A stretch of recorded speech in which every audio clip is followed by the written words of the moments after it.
পদত্যাগ করে, তাহলে এই সরকারে জুলাই বিপ্লবের লোক কে থাকলো?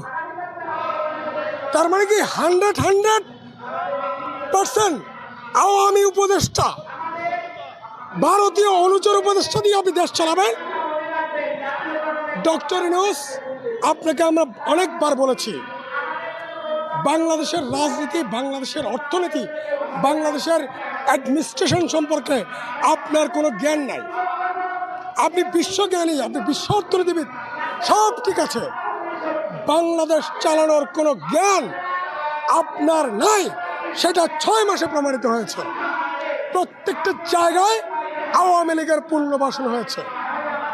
ব্যাংক সেক্টরগুলো দেখেন, সচিবালয়ে যাদেরকে বসানো হয়েছে, গণপূর্ত মন্ত্রণালয়ের সচিব আওয়ামী লীগের দালাল, গণপূর্ত মন্ত্রণালয়ের চিফ ইঞ্জিনিয়ার আওয়ামী লীগের দালাল, কৃষি সচিব আওয়ামী লীগের দালাল। এরকম কয়টা বলবো?